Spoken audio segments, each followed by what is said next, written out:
2, 1 चलो बताओ, इस बार हमारे कमरे का दरवाजा किसने खटखटाया होगा? और कौन? वही रिया होगी। लेकिन इस बार उसकी आवाज सुनकर ही लग रहा था कि मामला पहले से भी ज्यादा बड़ा है। जैसे ही मैंने दरवाजा खोला, प्लीज आज तो तुम सबको मेरा साथ देना ही होगा। मेरे साथ नाइंसाफी हुई है। लो आ गई तुम्हारी रिया, चलो अंदर आओ, बैठो और इस बार पूरा सच बताओ। मैं तुम्हें क्या बताऊं, हमारे रूम की मुस्कान ना बिल्कुल बदल गई है। लेकिन सिर्फ वही नहीं, अब पूरा रूम ही मेरे खिलाफ हो गया है। सुबह तो मुस्कान यहाँ आकर बिल्कुल उल्टी कहानी सुना रही थी, अब सच कौन बोल रहा है? यही तो प्रॉब्लम है, हमारे रूम में हर कोई खुद को सही और सामने वाले को गलत साबित करने में लगा रहता है। यार मैं तुम लोगों के कमरे को देखकर सच में जलती हूँ। तुम चारों हमेशा साथ रहती हो, लेकिन फिर भी तुम लोगों में कभी लड़ाई नहीं होती। और एक हमारा कमरा है जहाँ सुबह आँख खुलने से लेकर रात सोने तक किसी न किसी बात पर झगड़ा चलता रहता है। अरे कोई बात नहीं रिया, जब भी मन भारी हो हमारे कमरे में आ जाया करो। रिया इस हफ्ते कम से कम 3 बार अपने रूम की शिकायत लेकर यहाँ आ चुकी है। कभी कभी तो सोचकर ही डर लगता है। सच में एक छोटे से कमरे में 8 लड़कियाँ रहती हैं। हम सच में बहुत लकी हैं कि हमें एक दूसरे जैसे केयरिंग और सच्चे रूममेट्स मिले।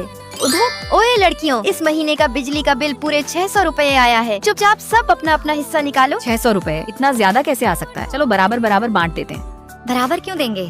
मुस्कान जो रोज रात को छुपकर हीटर चलाती है, उसका बिल कौन भरेगा? ओए तानिया, जुबान संभाल कर बात करो। तुम जो रोज 1-1 घंटा हेयर ड्रायर चलाती हो और लाइट बंद करना भूल जाती हो, सबसे ज्यादा बिजली तो तुम्हारे नखरों में उड़ती है। बस फिर क्या था, बिल से ज्यादा बहस शुरू हो गई।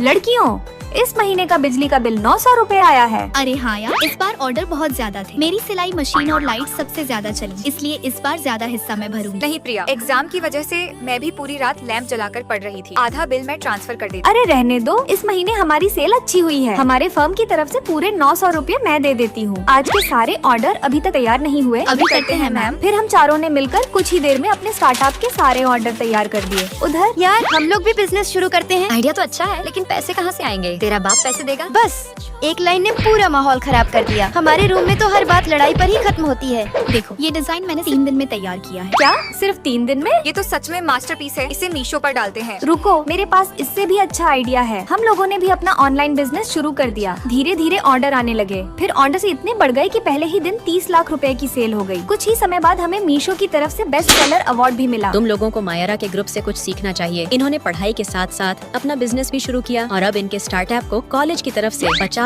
लाख रुपए की फंडिंग भी मिलने वाली है। Thank you teacher. हमारा ग्रुप तो सिर्फ लड़ता ही रह गया। तुम लोग यहाँ भी लड़ने लगे? तुम्हारा ग्रुप ऐसे कभी आगे नहीं बढ़ सकता। मैंने तो सिर्फ इतना कहा था कि बिजनेस शुरू करते हैं। मैंने क्या कहा था? तूने कहा था पैसा क्या तेरा बाप देगा। बस फिर एक बार वही लड़ाई शुरू हो गई। हमने एक दूसरे की तरफ देखा, चलो यहाँ रुकने का कोई फायदा नहीं, क्योंकि कुछ लोग साथ मिलकर सपने पूरे करते हैं और कुछ लोग लड़ते लड़ते अपने सपने खो देते हैं। दोस्तों, लाइक और सब्सक्राइब करके कमेंट में जरूर बताना कि आपको हमारी